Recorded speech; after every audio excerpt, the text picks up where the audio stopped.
Good afternoon everyone, কেমন আছো সবাই? আশা করছি সবাই ভালো আছো, সুস্থ আছো। আমরা এখন সবাই রেডি। আজকে আমরা সবাই মিলে যাচ্ছি, একটু ঘুরতে যাচ্ছি, বলতে পারো স্পেশাল একটা কাজে যাচ্ছি। মানে যেতেই হবে, না গেলে নয়, নয়তো এখন যাওয়ার কোনো কথা ছিল না। আগামী সোমবার দিন থেকে আগামী এক্সাম, বাট এটা যেতেই হবে, একটা ম্যান্ডেটরি ব্যাপার। আমার দিদির শাশুড়ি মা উনি গত হয়েছেন, তো তার শ্রদ্ধা অনুষ্ঠান আছে আজকে, তো সেই কারণে আমাদেরকে যেতে হচ্ছে। আর আমরা হ্যাঁ পরলোক গমন করেছে। আমার হাজব্যান্ড ঘরে নেই, ও মধ্যম গ্রামে গেছে, মধ্যম গ্রাম থেকে ও ফিরছে। ও আমরা রেডি হয়ে একদম পুরোপুরি সমস্ত কিছু ব্যাগটা গুটিয়ে একদম বসে রয়েছি। ও আসবে, ড্রেসটা পরবে, ব্যাস সঙ্গে সঙ্গে বেরিয়ে পড়বো। আমরা মোটামুটি আধ ঘন্টার মধ্যে আমরা বেরিয়ে পড়বো। মানে যাচ্ছি বাতকুল্লা, যাচ্ছি হচ্ছে দিদি বাড়িতে, বাট দিদি বাড়ির পাশ দিয়েই না, মানে দিদির শ্বশুর বাড়ি যাচ্ছি আর কি মেনলি। তো পাশ দিয়ে প্রচুর রিলেটিভ, আমার মামা বাড়ি, আমার মাসি বাড়ি, আমাদের বাড়িও আছে। আমাদের বাপের বাড়িটা 1-1.5 কিলোমিটার দূরে, 1 কিলোমিটার হবে দূরে। তারপর আবার পিসি বাড়ি, পিসি মেয়ে বাড়ি, সমস্ত বাড়ি আশপাশ দিয়ে। তো ওখানটায় কী হবে, এক জায়গায় গেলে না আমার এক জায়গায় থাকার হয় না। আর এখন এই বাড়ি, পরক্ষণে এই বাড়ি, এটা আর কি হয়। তো চলো, যদি ওখানে একটা দিন স্টে করতে পারি, আজকে যাচ্ছি, কালকের দিন যদি স্টে করতে পারি, পরশু দিন তো বেরিয়ে আসবোই। তো ইচ্ছে আছে পরশুদিন আসার। এবার যদি বাই চান্স কোন কারণে থাকি, তাহলে সমস্ত বাড়ি তোমাদেরকে ঘুরে ঘুরে দেখাবো, সবার বাড়ি যদি যাই তাহলে। তো চলো দেখতে থাকো ব্লগটা, আশা করছি ভালো লাগবে। যাচ্ছি একদিনের জন্য, কিন্তু দেখো কতগুলো বড় একটা ব্যাগ হয়ে গেছে। প্রথম ভেবেছিলাম ছোট্ট একটা ব্যাগ নেবো, কিন্তু আর হলো না। অ্যাকচুয়ালি শীতের দিনে না এটাই হয় আর কি। এই ব্যাগ আর আমি নিচ্ছি এই যে আমার এই ব্যাগটা না অনেক হেল্পফুল, এত বড় না ব্যাগটা, যে কারণে কোথাও নিতে অনেক কিছু এর ভিতরে আর কি ঢুকে যায়। আর এখানটা যা যা কেনাকাটা হয়েছে সেগুলো নেওয়া আছে এর ভিতরে। অনেকটা সকালবেলা ঘুম থেকে উঠে গেছি, উঠে মানে উঠতে ইচ্ছা করছিল না, খুব টায়ার্ড লাগছিল আজকে। তারপরে উঠে গেছি, উঠে সমস্ত কাজ তাড়াতাড়ি করে সেরেছি। তার মধ্যে আমার হাজব্যান্ড ঘরে নিয়ে, ও মধ্যম গ্রামে আছে, ও আসবে এখন, এসে তারপরে ও রেডি হবে, তারপরে বেরোবো। আজকে বাইরে ওয়েদারটা বেশ সানি ওয়েদার, জানো তো। কালকে বেশ মেঘ করেছিল, ভাবলাম যেন এই দুদিনের মধ্যে বৃষ্টিটা না হয়, মানে অনুষ্ঠানটা যেন বেরিয়ে যায়। তো আজকে দেখছি বেশ ভালোই সানি ওয়েদার। যে কোনো একটা অনুষ্ঠান বাড়ি মানে কিন্তু দেখবে যে সেখানটা কিন্তু অনেক লোকজনের সমাগম হয়, আর সেই লোকজনের মধ্যে মানে যদি বৃষ্টি হয় না তাহলে ভালো লাগে না। তো ওই যে আমার হাজব্যান্ড চলে এসছে, পুরো পাগল পাগল লাগছে তোমাকে। ফাঙ্কি না, এটাকে ফাঙ্কি বলে, এটাকে পাগল পাগল বলে পুরোপুরি। ফাঙ্কিটা ইচ্ছে করে মানে পাগলের মতো দেখতে হওয়াটাকে ফাঙ্কি বলে। তাতেই রেডি হয় না। ফাইনালি বাতকুল্লা স্টেশনে যে পৌঁছালাম। বাতকুল্লা স্টেশনে পৌঁছে কথা বলছি পুরো পাগলের মতো লাগছে, এত ভিড় ট্রেনে, এত ভিড় আজকে। মানে যে কারণে শিয়ালদহ স্টেশন, মানে আমরা ঢুকে ট্রেনে উঠেছি, ওঠা মাত্র ট্রেন ছেড়ে দিয়েছে, মানে 1 মিনিটের মধ্যে এরকম একটা ব্যাপার। সে কারণে ভিডিও শ্যুট করতে পারিনি শিয়ালদহ স্টেশনে। তারপরে একটা আবার খারাপ ঘটনা ঘটে গেছে, আমি খাবো না। এই দেখো, একটু বসে জায়গা পাওনি? আমি সারাটা রাস্তা পুরো একদম দাঁড়িয়ে এসেছি পুরো। না আমাকে, আমি তো মেচের মানুষ, আমাকে তো জায়গা দেবে অবশ্যই। আর হচ্ছে আমি তা কোথায় পেয়েছি বলো তো, কল্যাণীর আগে অনেক জায়গায় বসে।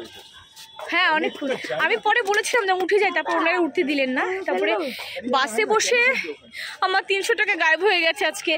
আমার এরকম কোনোদিনও হয়নি লাইফে, আজকে ফার্স্ট টাইম হলো এরকম।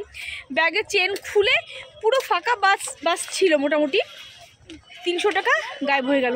পরে তোমাদের ডিটেলসে বলবো, আমি আগে যাই টোটো ধরে তারপরে।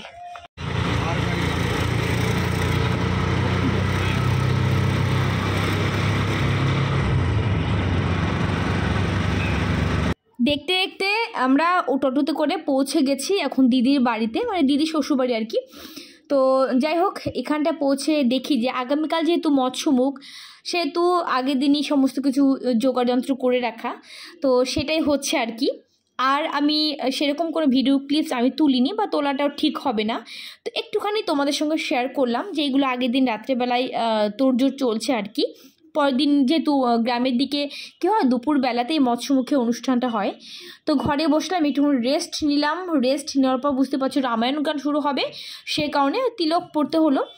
চলে এসেছি পরের দিন সকালবেলায়। গুড মর্নিং সবাইকে। আর আমি এখন আছি হচ্ছে আমার মাসির মেয়ের বাড়ি, মানে চলে এসেছি মাসির মেয়ের বাড়ি। একটুখানি দূর, জাস্ট 5 থেকে 7 মিনিট লাগে পৌঁছতে। 5 মিনিটে পৌঁছে, 7 মিনিট লাগে না। এসি এখানটা এসে এত ভালো লাগছে। সকালবেলাটা পুরো রোদ ভরা একটা সকাল, আর সামনে মন্দির। অলরেডি কিন্তু আমার মাসির মেয়ের বাড়ি কিন্তু আমি হোম ট্যুর করে দিয়েছি, সেখানে অনেক ভালো রেসপন্স পেয়েছি। তোমরা যারা দেখোনি অবশ্যই কিন্তু দেখতে পারো। সকালবেলা ঘুম থেকে ওঠার পরে কিন্তু পুরো রোদের মধ্যে ঠাই হয়ে বসে রয়েছি, রোদে থেকে উঠতে ইচ্ছে করে না, যেটা কিনা বাড়িতে গেলে মানে কলকাতায় গেলে পুরোপুরিভাবে আমরা মিস করি। রোদের মুখ তো দেখতেই পাই না সেইভাবে। তো এখানটা বাইরে বসে আছি, এই বসে তারপরে চা খাচ্ছি, গল্পের শেষ হচ্ছে না, যেটা হয় আর কি। কাজকর্ম মানে তো নেই, যেটা হয় শুধু গল্প আর গল্প চলছে। আমি আর আমার মাসি মিজিতু মাত্র 6 মাসের ছোটো, বড় আমার থেকে 6 মাসের ছোটো, প্রচুর গল্প আনন্দ করছি। Good morning everybody. কালকে বেরিয়েছি, তোমাদেরকে দেখালাম ট্রেনে, তারপরে ট্রেন থেকে নেমে স্টেশনে ওভারব্রিজে জাস্ট নামছিলাম, তখন তোমাদের সাথে কথা বলেছি, তারপরে কথা বলিনি। দিদির বাড়িতে ছিলাম, দিদির বাড়িতে রাতটা কাটিয়েছি। এখন হচ্ছে বোনের বাড়িতে এসেছি, পাশাপাশি সব বললাম না, এখানটা আসলে সব মাসি বাড়ি, পিসি বাড়ি, বোন বাড়ি, মামা বাড়ি, দিদি বাড়ি সব পাশাপাশি আছে। তো যাই হোক, সবাই আমরা এখন আছি হচ্ছে আমার বোনের বাড়ি, মাসি তো বোনের বাড়ি।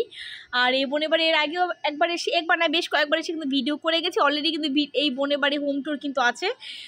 তো যাই হোক, এখানটা আপাতত আছি, আমরা বেরোবো একটু পরে, আবার দিদি বাড়িতে যাবো একটু পরে। তো আর এখানকার গ্রামের পরিবেশটা তোমাদের সঙ্গে শেয়ার না করলে নয়, এত সুন্দর একটা পরিবেশ। তো ভাবলাম সকাল থেকে ব্লগটা স্টার্ট করে দিই। কেবল খেলাম চা, ও রান্না করেছি গরম গরম, গ্রামের দিকে ভাতটা হয় সকালবেলা, গরম গরম ভাত, পাবদা মাছ, এই সমস্ত কিছু রান্না করেছে, খাবো তারপরে আবার বেরোবো। তার আগে চলো একটুখানি ঘুরু করে নিই। এখানটা দেখো কত সুন্দর রক্তগন্ধা ফুল ফুটে আছে। এই রক্তগন্ধা ফুল দেখলে না ছোটোবেলার স্মৃতি মনে পড়ে যায়, কারণ আমার বাড়িতে বিয়ের আগে প্রচুর রক্তগন্ধা ফুল গাছ লাগাতাম। আর এখানটা মানে দেখে খুব ভালো লাগছে। চলো একটা ছিঁড়ি। ওখানটা আদিওম দেখো, বোনের ছেলে সাইকেল, এটা পুরানো সাইকেল, অনেক ছোটবেলার সাইকেল, সেই সাইকেল চালাচ্ছে সকাল থেকে। এই কোথায় আছো? হ্যাঁ, অনেকগুলো পয়সা পড়ে গেছে হাত থেকে। কতগুলো পয়সা নিয়েছিলে তুমি? 4-5টা পয়সা, সে আবার কি কথা? ও মায় এটা কি বাগানে ঢুকবো? বাবাই ওই আয়,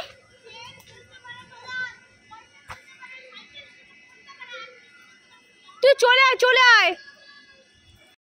এই দিক দিয়ে ঢুকবো এবার সোজা বাগানে। এই বাগানের দিকে চল, আদিম চল, এই বাগানের দিকে চল। ওই দেখ তো পাপা আসছে। বাবা দেখছো ওদিকে যাচ্ছে। এই তুমি খালি পায়ে গেছিলে? খালি পায়ে? তো খালি পায়ে কত দূরে গেলে? কি অবস্থা দেখো, এই ব্যক্তি সকালবেলা উঠে ওর মানে হাওয়াই চপ্পল আর কি আদিম পরে ঘুরে বেড়াচ্ছে। এই বাড়ি বোন যে চপ্পল দিয়েছে, ও খালি পায়ে গেছিল এখন দোকানে। কি অবস্থা! চলো এদিকে চলো, আসো। আগে এই জায়গাগুলো পুরো জঙ্গল ছিল, জঙ্গল মানে কি পুরো চেনাই তো ছিল, কিরকম করে বলছে দেখো। এই জায়গাগুলো পুরো জঙ্গল, মানে গাছগুলো তো ছোট ছোট ছিল, আর খই বাবলা গাছ ছিল। আমি গর্ববোধ করি এই জঙ্গলের রানীকে নিয়ে জঙ্গলে যাচ্ছি। এই দাদা তোমাদের জঙ্গলটা ব্যাক ক্যামেরা দেখাচ্ছি, পুরো ঘন জঙ্গল হয়ে গেছে, বাট তখন হচ্ছে গাছগুলো ছোট ছোট লাগিয়েছিল আর কি দাদু মামা। তো শিয়াল দেখো, আর কি করবে না, প্রচুর শিয়াল আছে এর ভেতরে, প্রচুর। এবার সেই গাছগুলো ছোট ছোট ছিল, খই বাবলা গাছ ছিল, মানে সবসময় বাগানের ভিতর দিয়ে খেলতে। আমরা তখন ছোট ছিলাম, ওই 10 বছর 12 বছরে। তো ওই রকম মানে এক সমান বয়সের প্রচুর বন্ধু বান্ধবী ছিলাম এখানটা। আমরা সবাই মিলে মানে সকালবেলা খেয়ে দিই বাগানে, দুপুরবেলা বাগানে, বিকেলবেলা বাগানে, মামা বকা দিই, তারপর বাড়িতে ঢুকাতো, মানে সবাই মিলে খেলতাম শুধু। আর একটা খই বাবলা গাছ ছিল, পুরো এইভাবে শুয়েছিল, মানে ওই দোল খেতাম গাছে বসে। তো সব কিছু মানে স্মৃতিগুলো এত মানে মনে পড়ে না বলার মতো না। আর এখন তো জঙ্গল হয়ে গেছে, কিন্তু সত্যি খুব ভালো পরিবেশটা, সত্যি খুব ভালো। এখানটায় আসলে শান্ত হয়ে যায় মন। তোমাদের ব্যাক ক্যামেরা একবার দেখাচ্ছি। কত বেগুন গাছ লাগিয়েছে এখানটা, নিজের গাছ, মানে একটা গাছ লাগিয়ে সেখানে সবজি তুলে খাওয়ার মজাই আলাদা, বলো। যখন রান্না হবে টপ করে একটা সবজি তুলে নিয়ে রান্না করবো, ও এর থেকে শান্তি কি হতে পারে? এটা কি গাছ? এটা কি ইয়ে মনে হয়, ইয়ে ফুল গাছ, লেবু, লেবু, শরবতি লেবু মনে হচ্ছে। এটা শরবতি লেবু গাছ, মৌসুমি লেবু। হ্যাঁ, ওটা হচ্ছে কি আম বলো তো? এটা ওইটা মনে হয় আম্রপলি। হ্যাঁ, আম্রপলি গাছের পাতাগুলো লম্বা লম্বা হয়। আরে আমাদের বাড়িতে আছে না একটা, দেখো না, গাছের পাতা লম্বা লম্বা হয়। আম্রপলি হবে এটা মনে হচ্ছে। যাই হোক, আম গাছ এটুকু ড্যাম শিওর। ঠিক আছে। ওদিকটা পুরো পুরো ইয়ে গাছ কি বলে বাঁশ গাছ, বাঁশ ঝোড় যেটাকে আর কি বলে, বাঁশ ঝোড় ঝোড় না ঝাড়, বাঁশ ঝাড়, সরি বাঁশ ঝাড়। আর ওদিকে পুরো মাঠ, ফাঁকা মাঠ, ওদিকে অন্য একটা দেশের সঙ্গে জুড়ে গেছে। তুমি ভালো গাইড হতে পারবে না কোনোদিন, জানো তো, যদি বিদেশ থেকে কোনো টুরিস্ট আসে। আর দেশ না, মানে ওটা একটা অন্য একটা এলাকা, তার সঙ্গে আমি তো বললাম একই করে। কিন্তু এই দিকটা পুরো একদম জঙ্গল হয়ে গেছে। দেখো এই দেখো যে মালতী লতা না কি ফুল গাছ বলে এগুলোকে, এই মানে ফুল গাছ না, এই গাছগুলোতে ছোটবেলায় রান্নাবাটি খেলতাম। এইখানে একটা উঁচু জায়গা, হ্যাঁ, এই তলে আর কি একদম পরিষ্কার ছিল। তখন আমি বলছি শিয়ালের গর্ত আছে, অনেকগুলো গর্ত, 5-6খানা গর্ত আছে শিয়ালের। অতএব এখানটা আপনারা যদি কেউ আসেন, এখন কি হচ্ছে জানি না, আছে। অতএব আপনারা যদি এখানে কেউ আসেন তাহলে যথারীতি এই গর্ত, তোমরা জানো আমরা কিরকম একটা মানে অ্যাডভেঞ্চার আমরা তখন নিতাম, ব্যাপারটা জানো না তুমি। শিয়ালে গর্ত ছিল তো, আমি কাকুলি তারপরে মিঠু, মানে আমরা বেশ 5-7জন 8জন ছিলাম। ওইরকম শিয়ালে গর্তের ওখানটা গিয়ে ওইরকম সুর দিয়ে ডাকতাম, জানো তো, সিরিয়াসলি, মানে দিনের বেলায় কথা বলছি, ডাকতাম, দেখি বেরিয়ে আসে নাকি, মানে কিন্তু না কোনোদিন এরকম হয়নি। মানে কিরকম সাহস ছিল, কিরকম, তখন তো বুঝতাম না ব্যাপারগুলো। আর মামা যদি বুঝতে পেতো, মামা প্রচুর তাড়ি দেয়, চলে এদিকে এরকম করতাম। তার মানে ছোটবেলা খুব বদমাশ ছিলে তুমি তাহলে, বলো? না রে, বদমাশ নেই, এগুলো ছোট বাচ্চাদের অ্যাডভেঞ্চার বলে এগুলোকে। তুমি বুঝবে না সব। দুষ্টু ছিলে। হ্যাঁ, দুষ্টু ছিলাম। তবু তুমি যতটা জানো তার থেকে আমি বেশি জানি মনে হয়। তুমি এখানে মানুষ হতে পারো, অনেক গাছ চেনো না তুমি। তাহলে